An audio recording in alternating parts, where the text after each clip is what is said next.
What is going on, everybody? Welcome back to another season of 30 Minutes of Hell. I am your host, Brandon Baker, joined as always by Joey Jackson and Matt Jackson.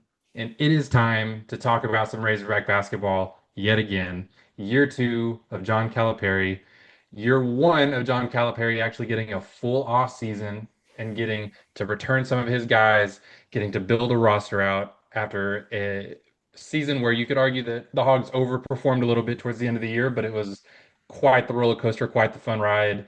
I am very excited for this upcoming season. I like a lot of guys on this upcoming roster. I like how the schedule has panned out. I'm very, very excited for basketball season this year. We're going to be talking about some of these new players on the roster, some of the returning guys, previewing all the guys on the roster, looking at some of the preseason rankings that have come out, and then getting into a little bit of our season expectations as far as the season as a whole. So without further ado, let's just hop right into it, guys. Some preseason polls have come out, and there's always debate about how much weight to put into any kind of preseason anything. I'm fully aware that nobody has played yet. None of this actually means anything. They are projections, but a lot of the projections come from analytics, come from guys that have been doing this a long time. Some of them are clickbait. Totally understand. The Hogs debuted at number 14 in the AP poll. I thought was a pretty fair ranking. They return a lot of players. I could have seen them a little bit higher, but I get it. The real one that I think really caused some heads to turn was the number 29 ranking on KenPom, which is generally very analytics based, very algorithm based. So I feel like rankings like that are kind of hard to do preseason stuff because you don't have any stats to go on. You're going on freshmen transfers and then whatever you have from last year, having to either project or assume when guys break out or when they won't. How do you guys feel about these rankings or just preseason rankings in general? Yeah, I thought We Joe was don't gonna feel take over anything, there. actually. No, so yeah, I don't put a lot of weight into preseason polls, but I will say just from like the teams that I saw ranked ahead of us, specifically in the AP poll, I was like, there's quite a few of those that I would unbiasedly, of course, put us ahead of. Um, but overall, I think it's fair. I mean, we returned a lot of guys, but in other than a phenomenal March Madness run, the team was not that high ranking, in my opinion, just because of uh, some games that we dropped early in the season and things like that. So I think 14, shoot, being ranked in the top 25, I'm thrilled with in anything right now regarding Arkansas. So I'm ready for it. I think we're going to prove everybody that we deserve a little bit higher than that. Yeah, I think we'll definitely boost our way up, come the time where we actually play and get some stats under our belt, get some wins under our belt. I mean, Statman, what were we ranked last year preseason? Don't believe we were. There we go.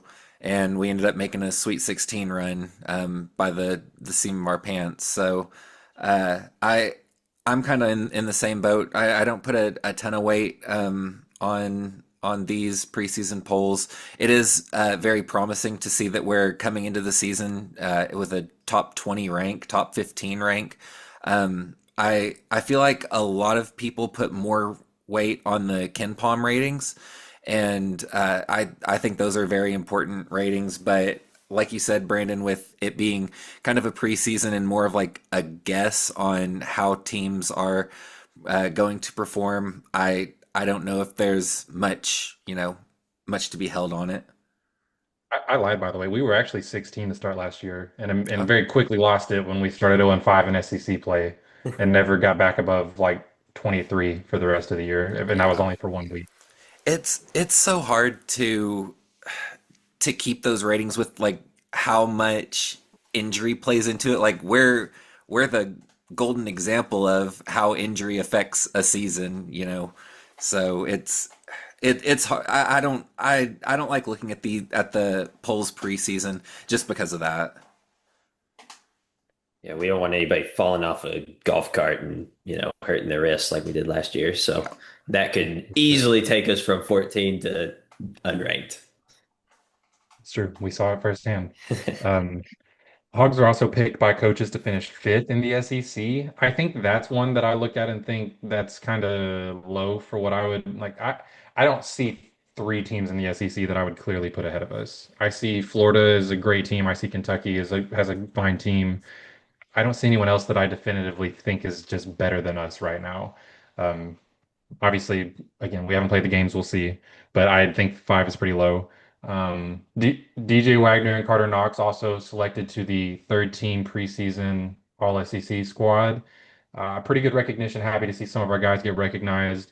I think that the individual player rankings or accolades, I mean, are going to be kind of interesting this year because I think that we have some depth, and I'm curious to see the stat breakdown, I guess, like how much the load is shared between the players. I don't know if any one guy will stand like above the rest enough to maybe earn an All SEC nod, but I hope that we get some players on the All SEC teams. But I think that the team as a whole is good enough that I don't know if we'll see many of those individual accolades. I think a lot of guys will be in contention, but we'll just have to see. But all right, yeah, getting into that, let's jump right into our player previews. We've got a lot of guys to talk about. Real quick, we've got a few guys that, kind of the walk-on type spots that Cal likes to leave at the end of his bench. Aiden Kelly and Jaden Carlett are returning from a year ago. Jaden is a guy that's like 6'7" and can really shoot the rock, but doesn't provide a lot else. I wouldn't be surprised if he's one of those that's like he sees the majority of garbage time minutes. Like he's one of those first off the bench when the game's out of hand type players, but I don't foresee him having any kind of real role. And then the team also brought in Amir Brown, who's become a fan favorite because he's like 5'8" and he looks great in all the team pictures when he's in the front, and he's fun to watch. I think that he's a good a vibes guy, a practice guy. But those three guys kind of round out the bench unit there. And then we've got several freshmen coming in, but two are coming in from Europe. Kareem Ratel is kind of a project player. He's like 6'7" wing forward type guy. I haven't seen him in practices lately. I think he might be hurt. I think regardless, the plan for him was probably always going to be to redshirt this season. If if it worked out that way, obviously a break in case of emergency type of player to where I think he could provide minutes if called upon, but I think the plan was always for him to not necessarily be in that top nine, top 10 rotation. And kind of similar situation with Elmer Zavic.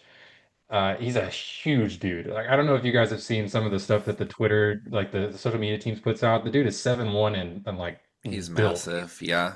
Yep. very raw, like not, I don't think a ton of like offensive talent, but just the a massive, very college ready body. Another potential redshirt type player that maybe next year could play a big role as like a backup center or something like that. But again, not a guy that I'm really looking for much of out of this year. Really the third string, fourth string, really, if you consider Brazil, um, like center. So yeah, those are two guys coming over from Europe. Their eligibility, I'm not 100% clear on, all the rules on that, but I think that they both could redshirt this year regardless. All right, and so then the next freshman coming in that I think could actually have an impact is Paulo Semedo, one of the last guys to join the roster. 7'1", very lanky, very raw, but a lot of talent. He has a good touch, can shoot, can kind of dribble the ball, can move pretty well for his size.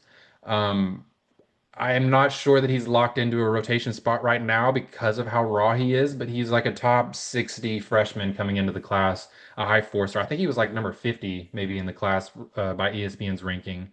I think he's kind of holding down like the 10th man spot right now, but I would be surprised if Cal went deeper than nine guys most nights. So maybe in some matchups we could see some Simido. We might see him early in the season against some of these like mid majors, the early schools that we play. He excites me with his raw potential, but just I'm not sure what to expect from him this year, if anything. And then the next freshman coming in, Arkansas native out of Springdale, Isaiah Sealy. I am excited about Isaiah Sealy. I think I he am will too. crack the rotation. I think he will surprise some people. I've talked to some guys that have been watching practice and got to see a little bit more up close, and they talk about how Sealy has like great size, is probably closer to 6'7" than anyone else on in like the wing group. Talking about like Carter Knox, Billy Richmond, Malik Thompson, like all these guys. Like Sealy, he doesn't have like a lot of muscle mass on him, but he's tall with good length, can get in the passing lanes, can finish, can play make, can shoot. Like he's just a very quality utility guy that I think could honestly provide minutes. Like I think he will push to get minutes in this rotation. How do you guys feel about this Arkansas native coming in and potentially pushing into that nine-man rotation, providing quality minutes for Cal? I think we've got, like you said earlier, I think we've got a lot of depth. I think that Seeley's going to come in and has a chance to really push for some minutes. But even like going back to Paolo and uh, uh, Elmir, I'm sorry, how do you pronounce his last name? I've been calling him Zavic. Zavic. Yeah. I just think that we've got the potential where we are so plagued by what was last season with the injuries that I think we're all thinking of the importance of depth this season. So I think lining up this, all of these freshmen and some of our off-season grabs, I think that we've got a lot to work with in the circumstance that we do have an injury. I do think Seeley will come in and provide some solid minutes off the bench, and I think he's got just the potential to really move up the roster depending on how much he produces in those limited minutes to start the season.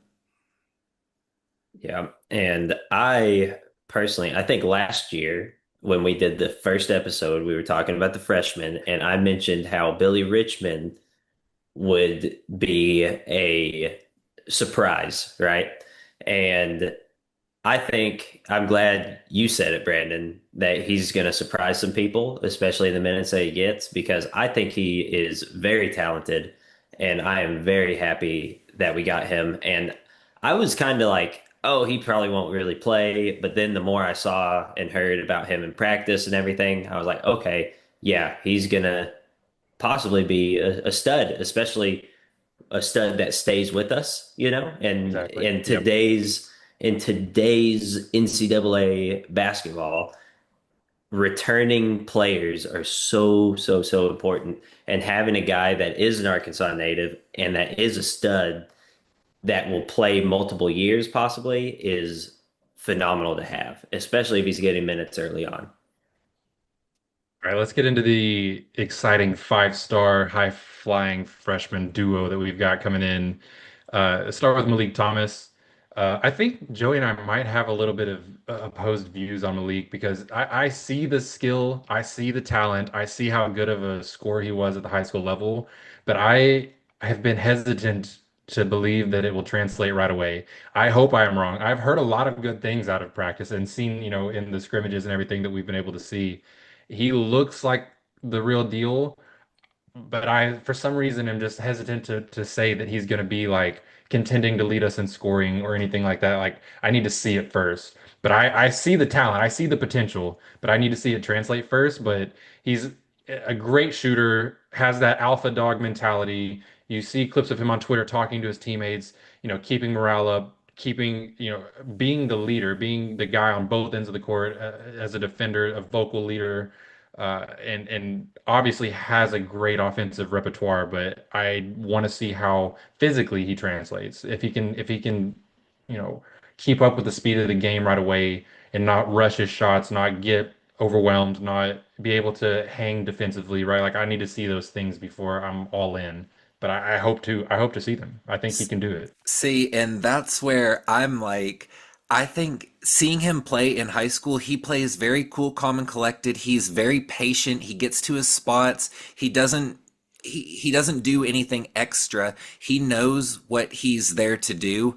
And that patience, that being like having that composure in the offense, that's not something that typically you have at that young age of, being in high school. You want to play that fast-paced game. You want to, but I really think that him having that is going to help him with this next step. I'm kind of in the same boat as you, Brandon. I don't think that it's going to be he's going to have like this immediate huge, leading our team in scoring. I don't know if he's going to have that immediate huge impact, but I do think that he's going to come in, contribute, and get to that level. Like I said, just being able to play at your own pace is going to go as far as he lets it take him. He's one of the guys that I'm most looking forward to watching this next season. Yeah, I think it's going to be his confidence that's going to take him further than we typically see most freshmen. A lot of freshmen come in pretty timid. We saw it with Carter Knox last season. We felt like he was the product of a high school program that was building for a future pro, right? And he was built well, frame wise. He could score well. He seemed like the most complete freshman on our team. And then he came in and he just didn't really do much. He was timid, right? But seeing the clips of Thomas talking to his teammates, being more like a like you said, alpha dog player, that's going to help him a lot more in the transition from high school to college than I think people realize just from a mental aspect. I think that's a great call, Matt. I think that regardless of how his stats translate, I think his confidence will keep him on the court as a leader, even as a freshman. I think that that's definitely something to watch for. Speaking of leader, though, Darius Acuff is the guy that he might be my favorite player on this team already, and he hasn't played a minute yet for the Hogs. I think that Acuff will probably start alongside DJ Wagner. I think we'll start with two ball handlers on the court, and I think he'll lead the team in assists. I genuinely think he could be a top 10 draft pick next year. I think this is the favorite for SEC Freshman of the Year. I think he's an elite downhill driver, elite strength for the guard coming into the SEC, great touch around the rim, and people have been talking about how good he's been shooting the ball. I think that's the biggest question mark is can he be a threat from outside while also being a good ball handler and a good downhill driver. If his shot does come around too, we're talking pushing for an all SEC team. I know that I just said that the stats may be too widespread for anybody to really get these individual accolades, but I am so high on Darius Acuff. I think he's going to be a stud. My worry with Acuff is a similar worry that I had with Boogie last season is he's a tough shot maker, but he's a tough shot taker. And he can get into those rhythms of kind of forcing the envelope and throwing up some shots to try to get into rhythm or shots that he thinks he can make. And especially as a freshman coming in, you kind of want to be that guy who can take over games. And I don't want him to be overconfident coming in and having the same issues that we had with Boogie this past season, where we were like, just work the ball around. Let's get guys open. Let's not dribble around the perimeter for 20 seconds and then throw up a floater from the free throw line or something like that. I want him to play smart, and I want to see how his decision making and his playmaking ability evolves throughout the year. I agree with you, Brandon. I think he definitely has the potential to be our best guy or one of our top three guys, but I'm really concerned about how much he controls the ball on the offensive side of the floor. I think that depends too on like who's gonna really be running the backcourt. Is Wagner going to be taking most of the touches? Is going to be split evenly? I mean, Brandon, do you have any idea of what I that's going think to look that's like? I think that's my biggest question or a thing to watch, I guess, in these early games is that split. Callis talked about how he wants Wagner to be so much more confident with the ball in his hands. Hmm. How when Wagner's like running a pick and roll or whatever, if defenses start to sag off of him to shoot the ball or to Right. really push the bill, attack the rim, like he's talked about how he wants Wagner to have that confidence. So I imagine that Wagner probably starts the season as the primary ball handler. But I do think that every time Wagner's on the bench, Acuff will be the primary ball handler from there on out, and I think they share the court a lot as well. So Yeah, I feel like with Acuff, I'm not worried about him necessarily being ball dominant as long as he's not our primary ball handler. Like if Cal wants to put him at shooting guard and let him move off ball and use his IQ that way, that's great. But I also think if he does run point, I feel like he's going to end up being more pass first than we think, just because he's such a talented passer.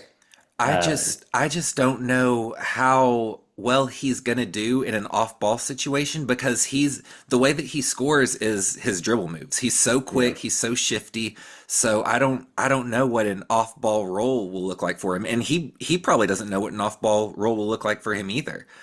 But He may know now. We don't. I guess we don't know. yeah.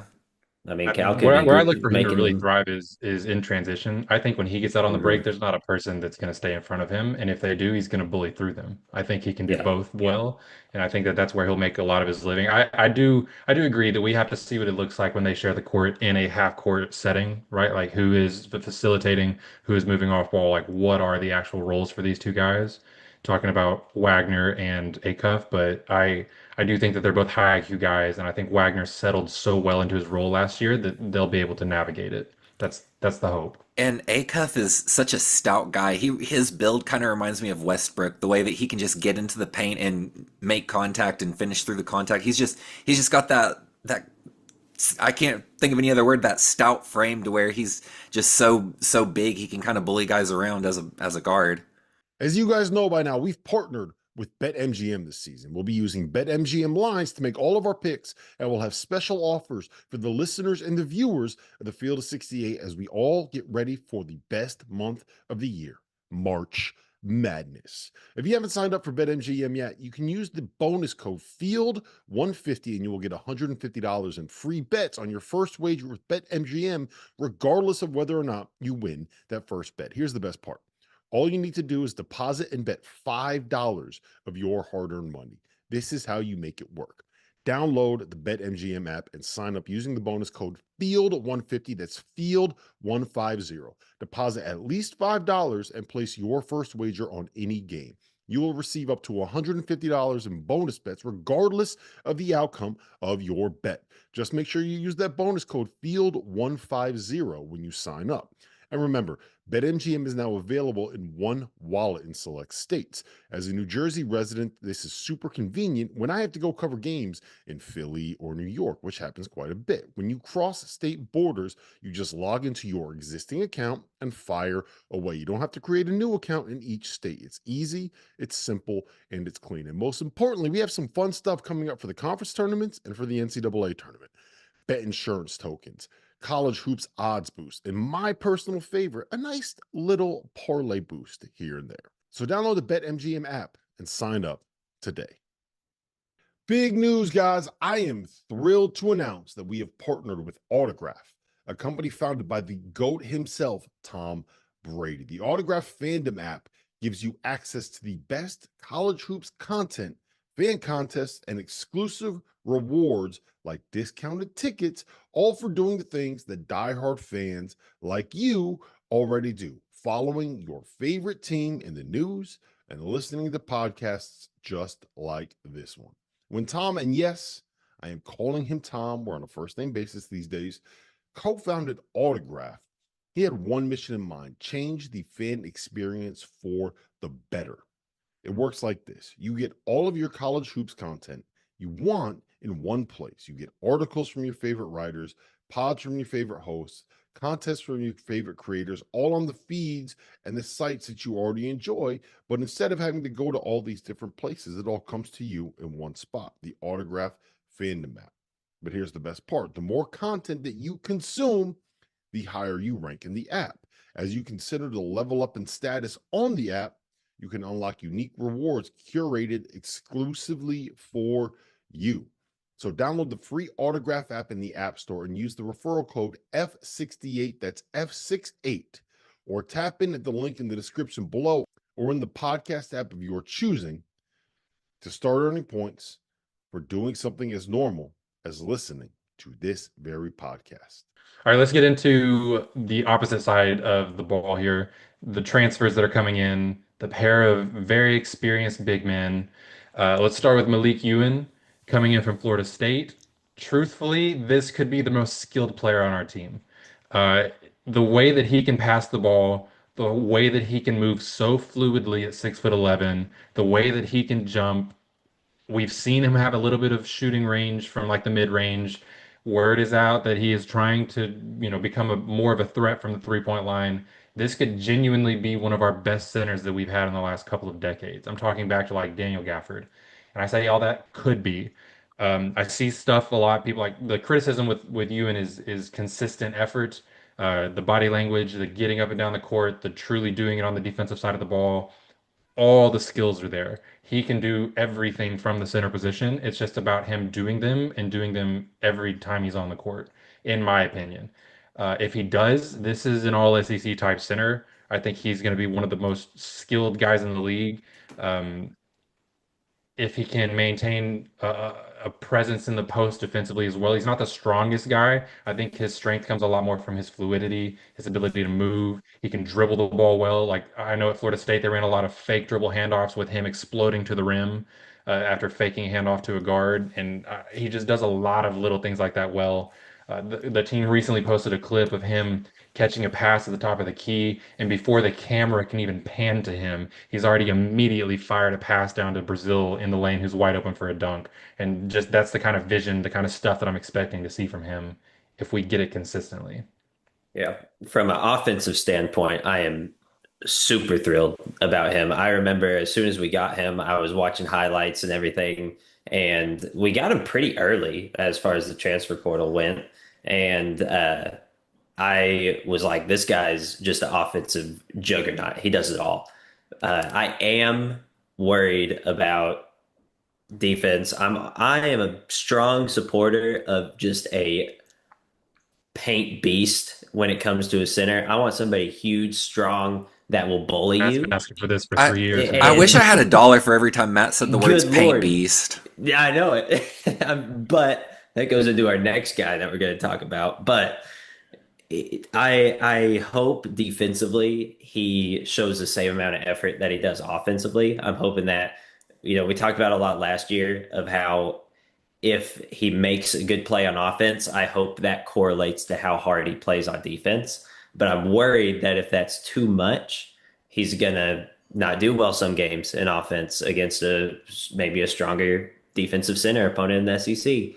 And that doesn't correlate to his defense doing well and we get ate up in the paint. So I'm 50-50 on him, but thrilled about the offense. And that's where I'm kind of happy. You just mentioned, Matt, how we kind of have the 1-2 tandem of him and Pringle, who we'll talk about here in a minute for the defensive side. But Ewan's a stud. I wrote down a couple stats here. He's 6'10", 240. He's a big dude. He had 9 double doubles last year. His first double double was 17 points, 17 boards at LSU, and he had 11 offensive boards in that game. So he can. I mean, he's a stud. I think that he's going to be really good in the pick and roll, pick and pop with Wagner and Acuff. I just think I agree with both of you. I think on the offensive side, he's really going to help us from a big man perspective. Yeah, and speaking of Matt's paint beast, I think he finally gets his wish because Nick Pringle is that dude. He is also right around 6'10", maybe 6'9", I don't know, but he is strong. He is a rebounder. If you just look at raw stats, he may not have put up that many stats last year playing next to Colin Murray Boyles, but he's been on 2 different SEC squads, has a ton of experience. He's going to be a leader on this team because he's been there, and he's just strong, man. Like he's going to get like between these two guys, I feel like we're going to be a very elite offensive rebounding team. If we can maintain the defensive boards as well and get help from the guards, strong guards like Acuff, Wagner, Carter Knox, like we can be an elite rebounding team. And I think it starts with Pringle. And we talk about the concern if there ever is a concern of you in having any kind of effort issues or he's struggling offensively, I don't have that big of a concern because I think Nick Pringle can fill in fine. If I'm being honest with you, Nick Pringle might push to be the starting center at some point in the season if he does what he does well and does it at a high level. So I'm very excited for this tandem. I think they can play beside each other. I think the two of them with Trevin Brazil, you can put any combination of the two on the court and feel good about your front court at any time. You know what gets me riled up is the words elite rebounding and Arkansas put together. Like, I don't think we've had that in my lifetime. So I am absolutely thrilled to have some offensive rebounders in general, because that's one area that we've never been good at, I feel like. So I'm excited to see where it takes us. Yeah. All right, moving right along to our returning guys. I want to start here with Billy Richmond. This is one of the hardest guys that I've been trying to predict what happens this year, and I think it's because he has the widest range of outcomes. Okay, we've seen how electric Billy Richmond is, especially in the fast break. We've seen the playmaking ability, we've seen the defensive ability, we've seen him rise high for dunks. We even saw him make some threes in SEC tournament right at the end of last year. If Billy Richmond can slow down enough to not force the issue and not cause turnovers, and he takes a step forward as a shooter, even if that just means he's a 31% three-point shooter, just a threat from three, he could genuinely push to be a starter on this team. Like he could play 27, 28 minutes. But if he does not do either of those things, if he's still running too fast on both ends of the court, forcing turnovers, fouling people, missing shots, not able to score well, like if he's doing those things and not playing that well, there are enough other guys on this team, I think, to eat up the minutes that we saw him play last year. He played a lot last year because of injury, because he was forced on the court, and he delivered at a high level. Like we saw him have really good games. I'm not saying it by any means that he's a bad player. I'm just saying that with his deficiencies that we know about, if he does not take that step forward, I am concerned that there are other guys that can fill that gap, and we won't be forced to play him more than, 16, 18 minutes a night even. Yeah, he's the most interesting one to me, and I think he's gonna go down as the biggest question mark coming into this season. You just have to wonder if we saw those sparks of greatness last season. Was it because he was one of the only guys that we could play with the six healthy guys on our roster, or was it because he's actually contributing? So that's the thing about this season is we've got a group of guys who anyone can come up, they can step up, they can make a play. He won't be required to step up and make a play. He's gonna have to contribute at an elite level, and that's gonna be the difference for him. It's hard to say if he's gonna come in and be that guy, or if like you said, Brandon, we can't have him just kind of going off the rails. The effort's there, the athleticism's there. We just got to see him hone in that talent. I'm a big Billy Richmond fan. I love his effort. And I know it's too much sometimes, but I love the guy. He gets me riled up too. But I really hope that he does make those strides. I think he may have been poured into more, as far as like worked with a little bit more because of his impact last season, than he may have if he didn't get thrown into the fire. So I'm hoping that just makes him a much better player this year. Right. DJ Wagner, we saw when Boogie went down with injury last year, really became the point guard and the leader of this team. I'm not going to spend a whole lot of time talking here because we've already kind of discussed what we've seen when we talked about Acuff. I think the two of them will share the court a lot. I think Wagner, though, is the guy, especially to start the season. Like if Acuff comes out and he is a top 10 pick and we just can't keep the ball out of his hands, then we reassess and see where we go from here. But for now, I think DJ Wagner is still the captain of this team. Any step forward that he takes as a shooter. I think he was a really good defender last year. If he continues to do that at a high level, there's not many people that can stay in front of him when he wants to drive to the rim. Any step forward that he takes, I think he makes this team better. I know that he has his ups and downs, but I love having DJ Wagner at the helm of this squad.